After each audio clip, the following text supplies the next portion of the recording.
Do you want to know the number one thing that you can do that will create so much more ease and flow in your business, in your career as a consultant or coach?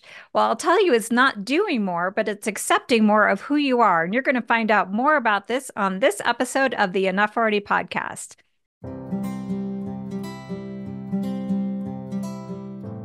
And welcome to the Enough Already podcast. This is the show for consultants and coaches who want to forge their own paths to success in their careers and in their lives. I'm your host, Betsy Jordyn. I'm a business mentor and I can't even say that. And I'm a brand messaging strategist. And I am so excited to have on the show Laura Gallaher. She is an amazing human being. We worked together several years ago when she was just starting off her business. She's an organizational psychologist who applies like the real science of psychology to organizations. She's got a really super cool story, but she's also an expert on self-acceptance. And so I wanted to have her on the show for so many different reasons because she's just interesting and you're going to discover all about how interesting she is. But I love this whole idea of self-acceptance. I think that this is one of the biggest struggles that we have, especially as we're leaving corporate and we're starting our own business. And we really believe who we are is really connected to our titles and our companies. And we really have to figure out who we are and accept that. And so I could just continue on and on about all the reasons why I have Laura on the show, or I could just welcome her to the show. So welcome, Laura. I'm so excited to have you here. Thank you so much for having me, Betsy. I can't wait for the conversation. So before we get into this, because some people might think, you're very much like this competent person and you're talking about something squishy like self-acceptance. What is self-acceptance? And what's the true definition of self-acceptance from your perspective? The simplest way I describe self-acceptance is I'm going to use I language. So speaking about myself in the I, which is something I invite all of your listeners to do as well. I am okay with myself Mm, right now, exactly as I am. Not only if I change certain things, only if I hit certain goals, but I'm okay with who I am, including my flaws and imperfections, as well as my talents and strengths. interesting. That's the So simplest way I describe it. it sounds like your definition is a lot about like just being present with actually what is and accepting what is. The primary thing is, do I judge myself or do I accept myself? That's Mm, really the thing to notice. And self-judgment is pervasive and can take a lot of really hidden forms. And what we find in our work and what the science of human behavior teaches us is that uh, the absence of self-acceptance or where self-acceptance might be lower, and I'm actually judging myself knowingly or unknowingly, I will behave defensively. And those defense mechanisms and how that shows up in my behavior can look all different kinds of ways, but I am always undermining my effectiveness when I'm behaving from defensiveness. So self acceptance is the antidote that genuinely makes everything in your life easier. Everything. so you're not talking about self-esteem. It seems like there's a huge distinction between what you're talking about with self-acceptance versus self-esteem. What do you see as the difference? Yeah. So I think what's most important as far as the difference between self acceptance and self esteem. So self esteem is, um, how close am I to my ideal self? I'll often describe it like imagine you've got two circles, and one of the circles represents how I see myself today, and one of the circles represents my ideal self, right? The person I want to be. How much those two circles overlap will theoretically determine my self esteem, right? So, how do I feel about my self concept? How do I feel about how I see myself? Self acceptance is more nuanced, though, because pretty much everybody that I know does see a gap between who they are today and who they want to be. Almost everybody that I know has things about themselves they want to improve upon, knowledge they want to gain, skills they want to develop, just ways they want to become a better fill in the blank. Self acceptance comes down to how do I feel about the gap? Mm, Do I look at the gap between where I am today and where I want to be as a sign that I am inadequate, that I am not enough, that I am failing? Or do I look at that as having nothing to do with whether or not I'm enough now, but only as something that I'm really excited about pursuing? I can be completely okay with who I am today and feel super excited about the self-improvement and self-development that I'm headed toward. So a lot of people have this flawed way of thinking, like I have to beat myself up, I have to judge myself in order to improve myself, in order to grow. This is one of the biggest fallacies that I want every human being to understand for themselves, because actually the research is really clear. When I can be self-accepting on my growth journey, it's accelerated. I will grow faster and I will grow more when I'm growing from a place of being okay with where I am right now versus wanting to grow from a place of judging myself and feeling like I'm not enough, I'm inferior, I'm inadequate. So it's almost like if you pursue self-esteem, it's always a moving target Yes. because, whatever that standard is, if you talk about it's the gap between where I'm supposed to be, it's always a moving target versus accepting who you are and where you are right now. I had a guest on the show. Her name is Laura, and she talked about also another Laura about Okay. about having an adventure mindset. She compared it to like if you're going to climb a mountain and where you're at right now is just in the parking lot, then you just accept and enjoy the fact that you're in the parking lot rather than feeling like, oh my gosh, I need to climb a summit. Would you concur with her perspective and Yeah. that whole idea of just like it's cool, I'm in the parking lot. Look how cool the parking lot is. It's so interesting. Just enjoy the parking lot for what it is instead of like, oh, I'm not at the summit. I think it's a wonderful way to stay present. And I love that metaphor. I've used something similar, although in my example, somebody's not usually just in the parking lot. Normally they're partway up the mountain. They just don't stop long enough or often enough to like, how far have I come? Right. To do that look back and see the distance that's behind them. And this is for high achieving people. I think this is incredibly common. People are so quick to undermine and devalue their accomplishments and their progress because they're hyper fixated on the gap that they see in front of them. There's a really great book by Dr. Benjamin Hardy, who's a friend of mine. He wrote it with Dan Sullivan's concepts in mind, called The Gap and the Gain. And there's so much about that book that really embodies a lot of what I love about self-acceptance as a practice. And it teaches us that, especially, coaches, consultants, entrepreneurs, people who are out there achieving, working to make things better, they're always striving. They're hyper fixated on the gap and so missing the gains, not talking about the gains, undermining the gains. And that place of self judgment, we're just less likely to make good decisions around our growth when we're in that place. We give ourselves this giant, like, emotional hurdle that we have to overcome before the growth even begins.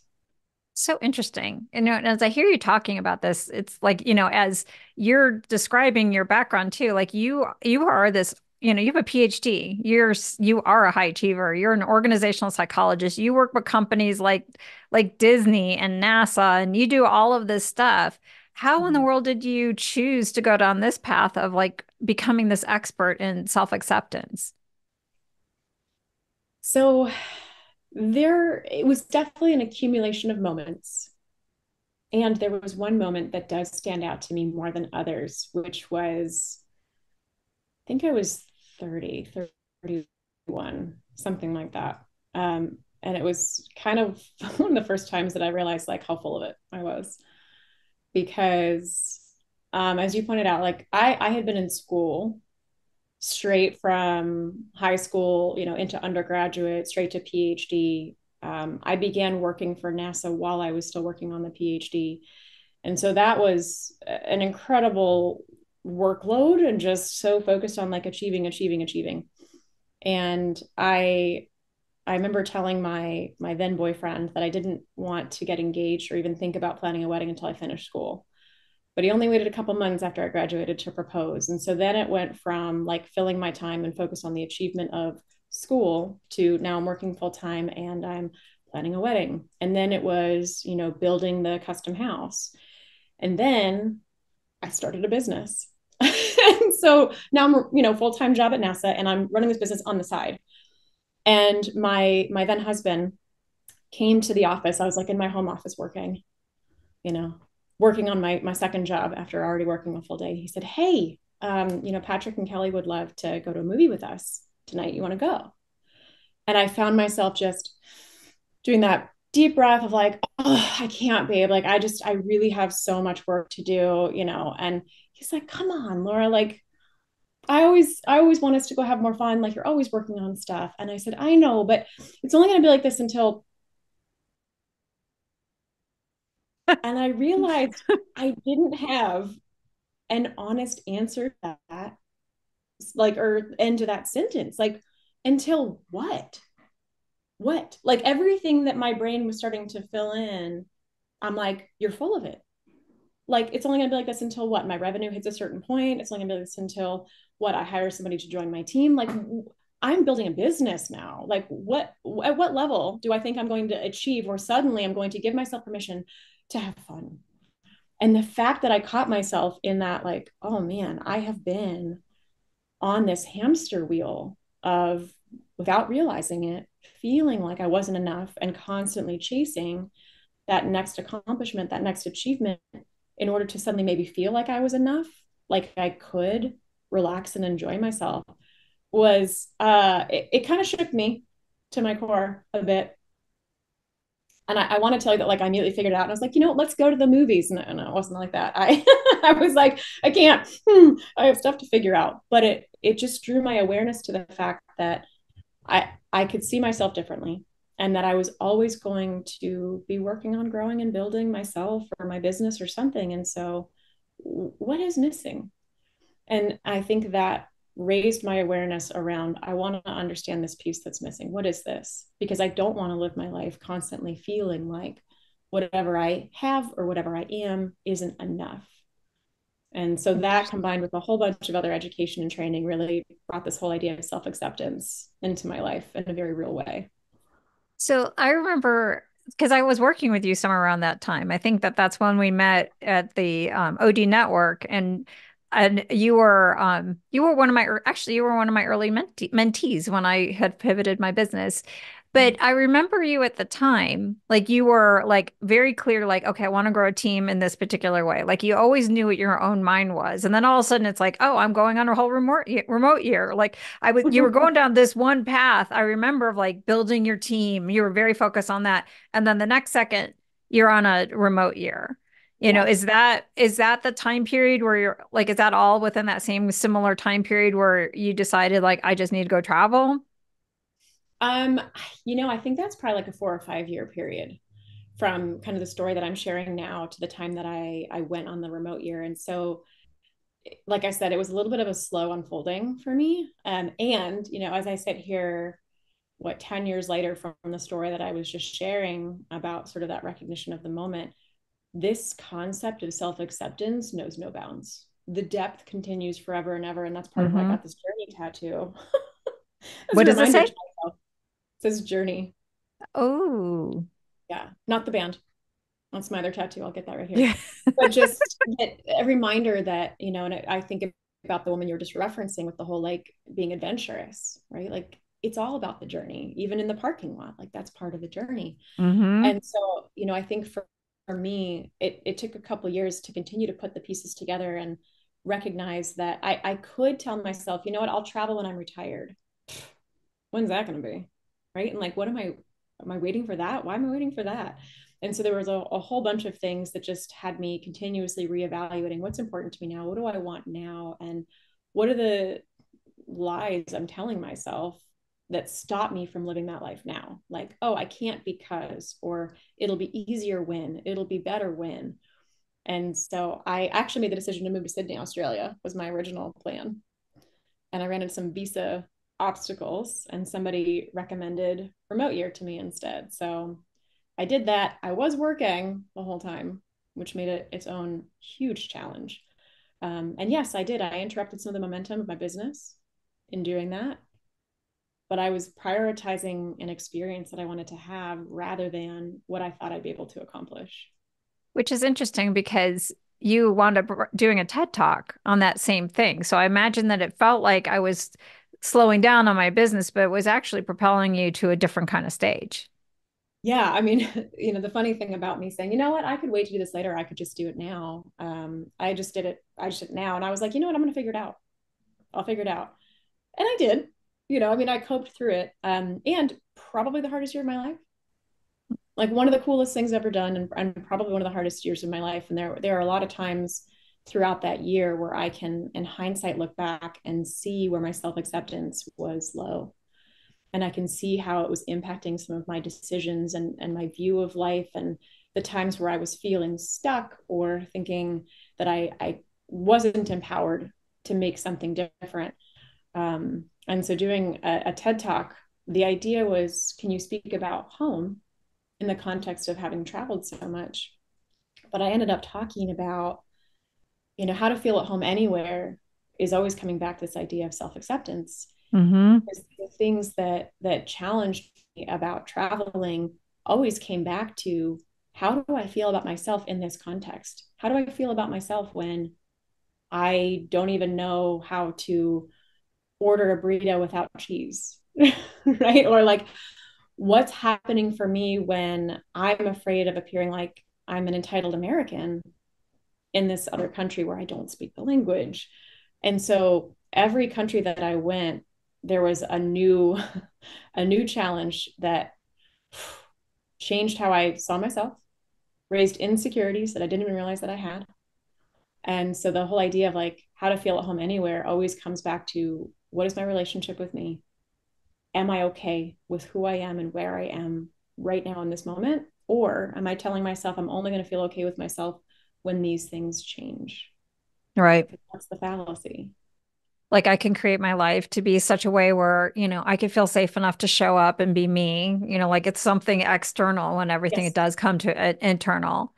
I want to explore a little different definition too around, this self-acceptance, because I think that there's some level around self-acceptance with, okay, here I am relative to my progress and everything's a learning journey. So I should stay out of judgment and not be in the imposter syndrome and just kind of go with that. But I Yeah. think that there's a different side, or at least this is what I'm discovering. I'm in my 50s now, and it's amazing how long it took for me to go from like, oh, here's my personality type and here's how I'm wired, to like, wait a minute, there's implications here. Like I discovered recently that I'm an HSP. I'm a highly sensitive person, which means I have depth of processing. I get overwhelmed. I have a lot of, I'm sensitive, empathetic, and all those other things. But there's like now my whole life makes sense. It's like, oh, well, that's why I got overwhelmed when I kept, traveling so much to so many different clients, and I got overwhelmed with, all of that stimuli, or like my, it's the things that give me a superpower for sure. But it's like I didn't know how to protect myself and protect my energy. This accepting this, because I was raised in a highly extroverted family. I thought I had to be like this kind of person. I'm not. I'm very much an introvert. How is it that, so I want to talk to you about, so I'm just using myself as an example. How do we talk about getting to self-acceptance on the aspects of ourself? I have some clients who are neurodiverse, have ADHD, have trauma in their background. They come to consulting and coaching business ownership because something bad happened to them. They got laid off, they got burnout. How do you help somebody, really accept themselves for who they are, even if it's not culturally or environmentally, popular? And how do you Mhm. accept these difficult things that are happening to you? How do you help people? Or what are the suggestions that you've learned from the science around how do you come to acceptance on those things that might be a little bit more challenging? The first step is to actually let yourself feel all of your own internal self-judgment. Mm, The reason that a lot of people avoid going down this road at all is because it's a deep feeling journey. At least how I understand it. Maybe there's a version of it that somebody can skip that step. I yeah. haven't seen that yet reflected in the science. Um, so, because what happens when there's a gap in self acceptance, the vast majority of the gaps that we have as human beings in that space, we're not aware of. And I know that people like you, Betsy, and your listeners are like, no, I'm aware of like where I judge myself and this and that. Yeah, some of it. But your brain is only allowing yourself to know the amount of self judgment that you can tolerate, what you think you can tolerate. So my self awareness is always going to be capped by my level of self acceptance. And there are really deep seated, harsh judgments that each of us has about ourselves that have been hanging out in our subconscious for the majority of our lives, like going back, unfortunately, early childhood kind of stuff. And yes, there can be things that happen in adolescence and early adulthood. Like we can experience life events that change how we see ourselves at any time. But a lot of what I'm talking about is like, these are the ways that I judge myself without even knowing I'm doing it. And so letting yourself feel that self judgment is actually what's important. And it can feel very counterintuitive because to talk about self acceptance, it feels like it's all about like regard yourself with love and, be so gentle with yourself. And yes, to all of that. And I have to actually know what part to be gentle with. I Mm-hmm. have to know what part I'm judging myself for in order to allow myself to practice acceptance around that. Once I allow myself to know some of that judgment, I also begin to allow myself to know, where does that come from? Like you're highlighting, things about society or things about the way that you grew up. And so that's maybe the next step, is to say like, okay, wow, I notice that I am judging myself so harshly for getting overwhelmed at stuff. I'm not supposed to be getting overwhelmed at stuff. I'm supposed to be on it. I'm supposed to just be okay. I'm supposed to be able to like take all of this. Okay, so feel all the judgment of that. Like what are all the horrible things that are bad about you that you get overwhelmed? You're weak, you're not enough, you're just whatever. I don't know. I don't want to fill in the words for you, right? But like feel all of that, surface all of that. I usually ask like, what is your harshest inner critic or inner judge say about somebody like that? I even like separate it. Say it's not you. That person over there, they get so overwhelmed so easily. Like, what's the judgiest part of you think about them? We surface that. Okay, feel that. That's what you've been working to avoid feeling. And then where does that come from? Mm. Whose beliefs have been um, provided to you as something that you should adopt yourself. Some of that's going to be society, some of it's going to be upbringing, it could be a teacher, it could be parent, it could be sibling, just whoever. So there's a lot of like roll back the tape and think about some of these experiences. When did you first remember feeling so judged?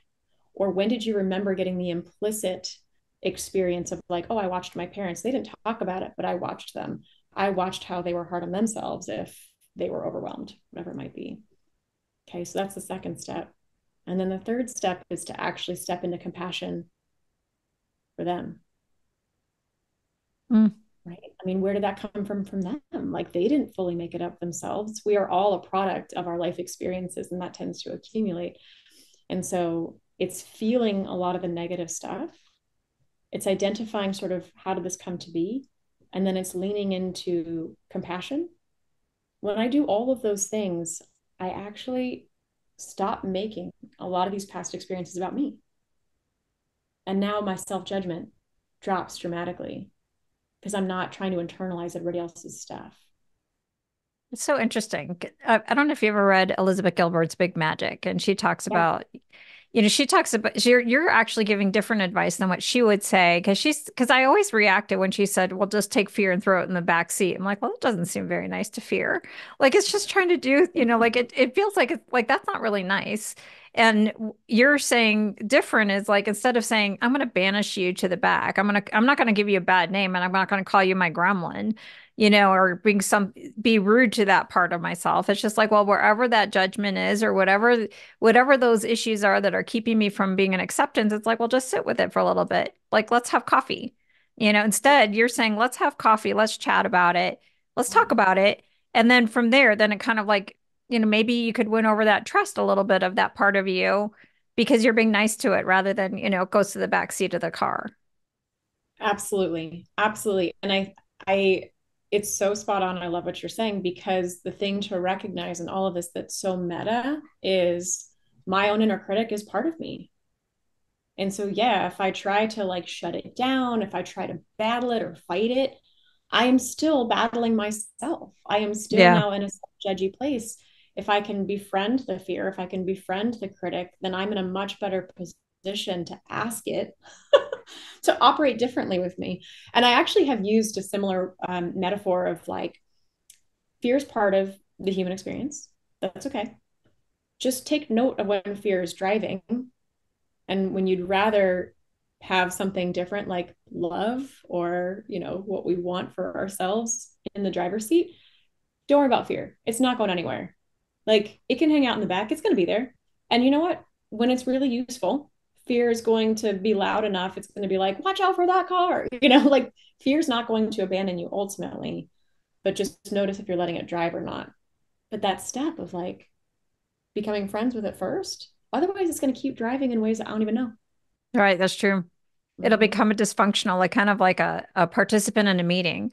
Like I use the analogy of like an internal boardroom. I Mm-hmm. and because like if you facilitate a meeting and you have somebody who's like squawking at you, if you don't acknowledge it and write their concerns on a flip chart, they're gonna tank the meeting.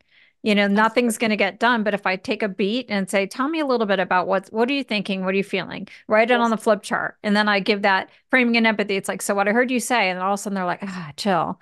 Like, I think that that's the same way of how I So, recommend to my clients. Like, when you're dealing with fear, it's the same thing. But I would say the same thing about judgment in terms of like, there's a difference between like, I'm afraid of money versus like, I don't accept this part of who I am.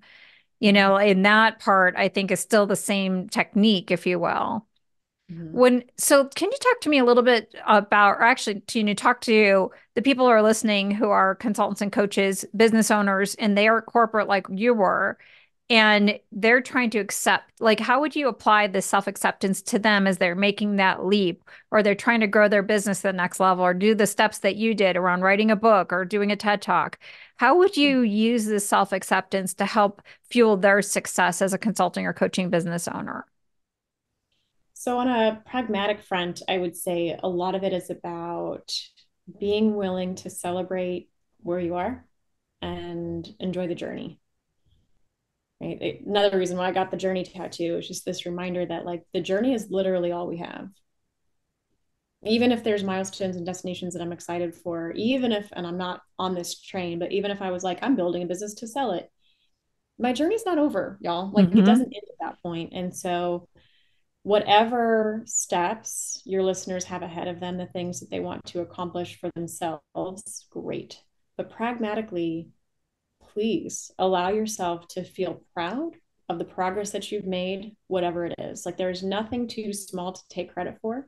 Taking credit is one of the most common practices that I recommend for people that want to grow their self acceptance. If you take credit for something every single day, and there's nothing too small to take credit for, every single day, it's like doing push-ups for the first time, right? It's like doing little baby push-ups to get to the point where like, okay, I can do this, I can do this stronger, I'm growing. So take credit for every step of the journey. Don't be afraid to turn around and see how far you've come. Mm-hmm. The research shows that actually doing that has a greater impact on what we're able to accomplish than focusing on the gap that's ahead. It's like a gratitude practice, if you will, but just apply the gratitude to look at how I've grown, look at how I've accomplished things. Yes. It's that same type of thing, but more like, I'm so grateful. What about like just even the acceptance over like I accept that I have discontent that makes me want to leave a corporate job and start a business. Like how do and not resisting those desires. Or I have a longing for my business to be shaped like this, and I'm not going to talk myself out of it. Like, would you say that that's all part of self-acceptance? Yeah. I think, yeah, part of self acceptance is, am I okay with what I want? Mm-hmm. Do I want what I want, but I'm like judging myself for it? I'm judging myself for what I want. And I'm thinking I shouldn't want this. That Right. I'm going to get in my own way over and over and over again if I'm judging myself for what I want. Um, I have big dreams for myself all the time. And I've gotten more and more comfortable with like, you know what? People are going to judge me for that, but they're going to judge me no matter what I do. So I'm just going to do me. Share dreams that might feel almost embarrassing to share, and the steps you can take. Notice if you're judging. Am I judging? Am I judging the fact that I'm not happy in this corporate job? Do I feel like I'm supposed to? Yeah. So, it's kind of those same steps. It's like, how can I just be more okay with what I want? And this is one of the things from the gap in the game that I actually really loved that was very helpful for me is that point was hammered home so much. You want what you want, and that's enough Yeah. because you want it. That's all. And yes, I think there's deeper work you can do about like, oh, do I judge myself for wanting that? Okay, where's that come from? That you go through those steps from before, but like, there's nothing wrong with what you want for yourself. And there's Other people nothing have wrong. it. there's nothing wrong with what you want, and there's nothing wrong if you don't know exactly how to activate it quite yet. I think one of the big myths that I deal with my clients all the time is this what I call I should already know how to do this myth. Like somehow you leave corporate and you should automatically know how to grow a business, how to market, how to get clients and all of that. Like I think part of self-acceptance is like, I really don't know. And it's Mhm, okay that I don't mhm, know. mhm. Yeah, I talk about toddler mentality. I don't know if that's like a phrase you're familiar with. I'm sure the Mm. concept is going to be very familiar to you because it embodies a lot of what you're saying now. But I'll ask my clients sometimes to think about when a toddler is first learning to talk or they're learning to walk, right? They start babbling first. I mean, they kind of sound like idiots, right? Right? People don't say that normally about toddlers because we just understand that's where they are. Or when they're learning to walk, like, yeah, they fall down. And I point this out because a toddler learning to walk, falling down, might get frustrated, might feel angry, might feel like, I don't know how to do this. But at no point do they allow this fear of judgment from other people or self judgment get in their way. A toddler doesn't fall down and go, oh my God, so embarrassing. You know what? I'm just going to stick with crawling. Y'all do the walking. I'm just going to crawl. I'm good. Yeah, Like they right? don't let that get in the way. They know that they're learning and they still experience the roller coaster of, I don't know how to do this yet, but they're not thinking that they're supposed to know how to do it. It's just the learning journey. And so having a toddler mentality in any area of life is going to make the whole experience, I think, more enjoyable. Well, it makes me think too is like what kind of environment that you're around. Cause I had toddlers and I remember anytime they were Yeah. doing these things, I didn't talk to my child when they were learning to talk like, oh, you're talking funny. It's like, oh, I talk back to them like, oh, so what I hear, oh, so you're trying, oh, you want milk. Okay. I just talk to Yeah. them or when they start to walk, it's like, yay.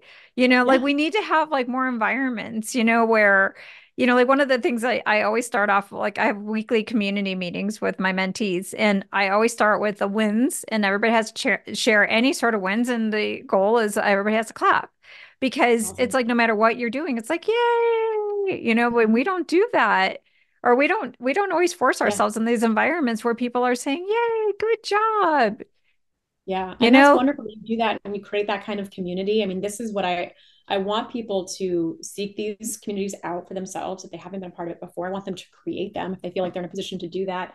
And then self-acceptance, I want to say at the deepest level, and the deeper I get, the more I realize I have no idea where the depth of this go. Like it just keeps going. But there's a level of to what degree can I do this for myself?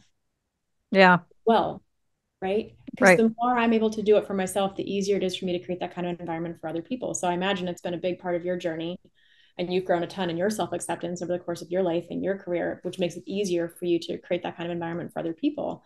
And when they get to the place where it's easier for them and they're more self-sufficient. And that doesn't mean don't have community, don't lean on people. It just puts you in that position where, yeah, you know what? I would love for my parents to be proud of this career that I chose, but maybe they're not. I think my parents Yeah, are. But like some people are going to face judgment from their families of like, you're leaving your corporate job to do yeah, what? right. Okay. Like, you don't need them to validate or approve your decisions now. I get why people want that because it goes back to our childhoods. But if you can be that champion for yourself, then you stop being, at just the mercy of the winds and how they blow from other people's judgment and their stuff. So all of this makes so much sense, like when we're talking about the application to an individual who's going through this journey, but you work with these corporations, Yeah. and so there's a lot of pressure to conform to external expectations. You have it in leadership competencies and you have it in performance expectations and all that kind of thing. So how is it that you take these principles around self-acceptance and you apply it to organizations? And I know that one of your big areas of passion is corporate cultures and creating healthy cultures from the inside out. How do Mhm. you balance the reality of corporate environments that are externally driven with expectations and we're in this insecure world where if you don't fit those expectations, you could be gone very quickly and very easily. Yeah. It's masked in the next layoff. And what you're teaching here, how do you apply that in that environment? So, a couple things. One is Most of the time, I'm fortunate enough that I'm working with the leadership at the very top of the organization. Normally, it's the CEO that I've connected with, and he or she is bringing me in, and I am working with that leader and their executives. And this is my favorite way to work within organizations because they really get to lead the way and they begin to model all of the behaviors. And we have detailed, hours long conversations, workshops, even dedicated to like, what is self acceptance and how can I practice that more? And helping those leaders better understand how their own self acceptance is ultimately going to make it easier for the people around them to be self accepting, which ultimately creates the kind of cultures that leaders want. They don't necessarily know that's what they want, but that's what they Mm-hmm. want. So that's a part of it, is that I get to work influencing from top down, right? And that way, yes, occasionally there's like the PE firm, right, or the VC company that like they have a board or people that they kind of answer to, but within their own entity, they get to drive that culture. The other thing that I would say is that, vulnerability is courageous and courage is contagious. Say that again. That's really good. Vulnerability is courageous and courage is contagious. Mm. So anybody who's maybe not at the very top of their organization, or maybe some of your listeners are, they're solopreneurs, so they're working for themselves, right? But like they're trying to figure out these corporate environments. We respond as human beings pretty well to other people's vulnerability. It's not a silver bullet, but it's actually the closest thing that we experience. We tune in, we're hyper focused, and most of the time, I might look at somebody else who is being open and vulnerable and feel like a lot of admiration for the fact that like they're willing to do that and be that. So yes, on the one hand, there's the sense of I am supposed to conform, I'm supposed to do and do things in a certain way and be a certain way. On the other hand, I can actually build a brand for myself that says like I'm going to be super real with you, and that implicitly gives you permission to be super real with me. And that's where trust and connection come into play. And so my vulnerability, me being open, me practicing more self-acceptance makes it easier for you to do the same. And it's actually ridiculously powerful. So let's say you have someone like I picture several of the executives that I worked with. Um, they had superpowers. Like one of the clients I worked with, I remember like his superpower is he was a contrarian thinker. He's like that person who always thought outside the box. But people only wanted it for a particular time, and so with like leadership competencies, are there things like his wings were trying to be clipped, Mm-hmm. because it's like this is good, but only when we want it to be good. How would you talk to him about like I'm being my authentic self? Still now he's a coach. He always thinks things differently. Like that's Mm-hmm. his superpower, and that's how he helps people grow is he shifts their perspective on the circumstances. But when a corporate environment, it was always really difficult to be his authentic self, because it just really wasn't, what's it called in corporate? It's not political savvy. It's not, I forgot the word. I've been gone from corporate for so long, but it just wasn't, it didn't fit the corporate culture. So how would you talk to him about being self-acceptance? Like, but this is who I am. Mm-hmm. I mean, a lot of that comes back to being able to communicate really openly, and inviting that openness in return, right? So somebody who finds themselves feeling like their wings are clipped in an environment, if they can sit with that and pay attention to like, what are all the fears that come up for me? If I was to have an open conversation, if I was to be honest about how I feel, and the story in my head that my wings are being clipped, what am I afraid will happen? What am I afraid that this person might say or do in response to me sharing my actual honest, authentic experience? And I can actually share that.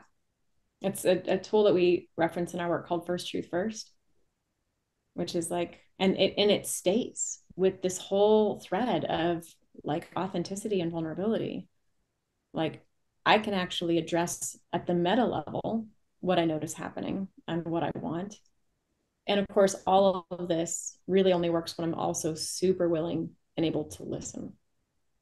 Hmm. So I might tell myself a story like, oh, my wings are being clipped. Oh, you want my superpower, but only when you want it. And like the rest of the time.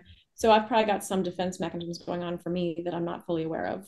Useful to keep that as a possibility. But find out, what's this person's truth? If I don't label them as stupid or evil or wrong, then what is it? What's going on for them? Well, And I think that that's partially true, but I think in this particular circumstance, because I was the consultant on many different things, this mhm, company was held by a holding company, and even though the company wanted to go in a different direction, like, but they wound up moving him under a leader that, was going to give him, and this was a senior VP being put into a different role. Like, don't point out, like, don't point this stuff out. Like, we know that our walk's not matching the talk. Just don't tell us that. He did get moved over, and then eventually he did get laid off. mhm, um laid off. So there is some of it is it was an accurate scenario. And it's like, so mhm, what do you do is if my self-acceptance and my truth is not in alignment with where this culture actually is or what they want, yeah, living in self-acceptance around like what like how does self-acceptance, like in my mind, I'm like, as I apply this one, it's like, well, he should be in an environment that he could thrive. Like, he was not able to thrive here. And yes, no judgment, I don't fit here. But how do you help companies where in so many ways, like, as OD people, we help them all the time with like leadership competencies that put a mhm, lot of people in a specific box mhm. that makes it hard for them to thrive in those environments. Like, one of the things I was told when I first got to Disney is the best way to stand out is to fit in. Mm, And like it's an interesting recipe. Like, so that's why I'm asking a question around, like, there is a reality around corporate life that expects you to be in a certain way. And then you, on your own personal journey of self-acceptance, what do you do when these things don't match? And how do you help companies maybe just loosen the reins around like even what leadership competency should be like so that people can actually be what they are? Or I don't know how you help them, when you're talking to the senior leaders at the top, yeah. around creating that culture, but still having some sort of expectations. Like, how do you work on that balance? So on the one hand, rejection is protection, right? If I am being my authentic self and I end up getting pushed out of an organization because we're not in alignment, thank God. Yeah, right. Like, Yeah. thank you, right, for showing me the door so that I can find the next opportunity.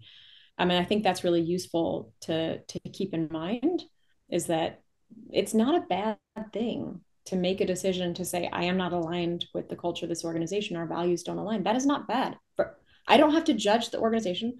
They don't have to judge me. They probably do, because humans can be very judgy because we Yeah. judge ourselves so much. But I can simply look at that and go, you know what? This is just, I'm noticing that I'm not wanting to stay in a company that is asking me to stifle pieces of who I am. And that's okay. Y'all are Yes. looking for something that fits here, and that's not me. And I believe that I'm going to be able to find something that is better suited for me, that aligns more with my values. Some of the self-acceptance comes back to, at the deepest levels, do I trust that I can cope with whatever might happen? If I'm Hmm. laid off, do I think I can cope? Not like, am I going to be super excited and happy? Am I going to have all the answers immediately? But do I trust that I am competent enough to navigate life? That I Yeah. can Like, self-acceptance manage is myself? self-trust, like Yes. I could be my truth, speak my truth. And if people don't like it, I can withstand the Yes. rejection or disappointment or anything that might come my way. Yes. And the other thing that I would say, not knowing the details of this person or the organization, is that I am fairly confident that because they are human, they have different defense mechanisms in play. All parties involved, right? These things that hang out in our subconscious, which means we are undermining ourselves. We're not communicating as effectively as we could. So if this person is pointing out, like, hey, you're not walking the talk, the question I would have for that person is, were you even 1% in a defensive or triggered state in any of the times that you were pointing out this person isn't walking the talk? Were you even 1% in a place of judging? Because that defensiveness is also contagious and will Mm. trigger defensiveness in response. And there's maybe not, but there's probably a way with higher self acceptance that somebody could communicate the same message and have it received differently. That is good. And I think that there's a lot where it's like you have to just, pay attention to some of the realities of like, okay, well, is this my monkeys and my circus to fix or is it not? Yep. And this particular organization, there was a lot of other tentacles where I don't know if he Oh, was like, there was a lot of other tentacles, but I think that the point is still there is that there's still this external pressure to be or deliver certain things. And then there's your self-determination of like who I am and being authentic to that or being honest about it and having acceptance. And sometimes they match and sometimes they don't. And if you grow in your own self-acceptance and you realize the environment that you have isn't a nurturing environment for you, then you get to make the empowered choice, which is why I yeah. think a lot of people do Yes. choose to leave and start their own businesses and maybe go back and try to help corporations, but maybe with more distance, and Yeah. more objectivity. I know you have a course that Mhm. you have for leaders, so I would love to hear a little bit more about your course and how consultants and coaches could use that to maintain that objectivity as they go into organizations or they want to grow their own leadership skills as an entrepreneur. Yeah, absolutely. Even when you were talking about this organization and them kind of like loosening the reins or just sort of let like the very first lesson in the entire digital leadership catalyst is open-mindedness. It is the very first thing that we ask leaders to Okay. Wait, notice and embody. tell us big picture. What is the digital I leadership a will, I will. catalyst? So the Yeah. digital leadership catalyst is it's a self-paced program that we created. It's actually meant to be a broader leadership program that has 4 courses within it. And half of those courses are all focused on self. So, Mm. learning how to lead your thoughts, learning how to lead your behaviors, better understanding these ideas of self acceptance, defense mechanisms. How does this play into my communication? Also, identity. Who am I? Who do I want to be? And then the second half of the program of the Leadership Catalyst is getting into okay, how do I now show up as a leader for other people? How do I create healthy team relationships and team cohesion? How do I drive performance? How do I work effectively across boundaries? So the program as a whole is designed to really give leaders a full inside out look at how they can grow into being the kind of leader they want to be. Oh, that's beautiful. And is this Yeah. something like, is there actionable tips like a consultant or coach, if they have it, if they're not like really leading a team anymore, but they're helping with leaders, are there like actionable kind of tips that they can use to improve their own consulting coaching effectiveness? Yeah, absolutely. I mean, because so much of it focuses on self first and self awareness first and relationship with self, you're gonna feel it everywhere. The clients that we work with the most, or clients we work with all the time, say that they use the ideas from their work with us everywhere. They use it Mm. not just at work, but they use it in any kind of human relationship they have. So I use the concepts all the time as a consultant and coach that's working externally with leaders. And every single lesson is not just a video, but there's a workbook. So there's this Oh, active application that you can always go, okay, I learned this thing. What do I do with it? and what's the address to find this course and purchase it? I think the easiest place to go would actually just be our primary website, which is gallaheredge.com. And then you can access the program. I think there's like a banner at the top. You Oh, can that's see all the beautiful. links. So, is there anything else that you want to talk to me about as it relates to self-acceptance, about how you apply the psychology of human behavior to organizations, or or anything else as relates to being an entrepreneur, a thought leader, or all of those kinds of things? And I'm just not asking you the right questions. I'll leave on a bit of a meta with self-acceptance, which is anybody who is listening to this and going, oh man, I think I have low self-acceptance. I'm constantly judging myself. Da, da, da, da, da. At any point in time, you can choose to interrupt that process of being self-critical and self-judgy by practicing acceptance like, oh, okay, this is just where I am with this right now. This Mm. may be the first time that I'm hearing about it. Or, you know what? I heard about this 3 years ago and I guess I didn't internalize it. Okay. Like bringing acceptance in any point can stop a spiral that I see a lot of high achievers get into. So wherever Yeah. you are right now is okay. It's where you're meant to be. And the more you're just okay with that right now, I promise you the faster you're going to grow. Yeah, so it's like instead of doing the Buddha second arrow, where you spend so much time, I'm sure you're familiar with Buddha second arrow, where there's like the first arrow, whatever it is that bothers us, and the second is the story that we make up about it. Yeah. And it's really that's what creates the suffering, rather than just being with whatever is, Yes. you Yes. know. So I would probably just say, like, just as an applications, like, of course, just be all is good except what is. And the faster that you could accept what is, the faster you'll move. The longer that you resist what is, Yes. then you're going to stay stuck. So Waiting wherever for you're at in something. your journey, just be where you are and accept like the desires that are in your heart. Like if this is what you want, accept that. And like one of the big things is accept how you're wired, accept your gifting, Mhm. and take that gratitude practice. I think that's just wonderful. I could talk to you forever about this. This is so helpful. I'm so, so grateful for you to be on the show. Your journey is just fascinating, and just being an organizational psychologist is a high achiever, but bringing this heart-centered message to organizations, I just think is so powerful and necessary. You're the perfect container to share this journey. I love what you've done with your business. It's been a while since I work with you, but I would never have pictured how beautiful I keep using the word beautiful because it just feels like that you have Oh, embarked on. So thank you for being on the show. I And for all appreciate of you who are listening, if you want to hear more inspiring people like Laura, be sure to hit subscribe wherever you're listening. And until next time, just thanks so much for showing up, and I'll see you in the next show.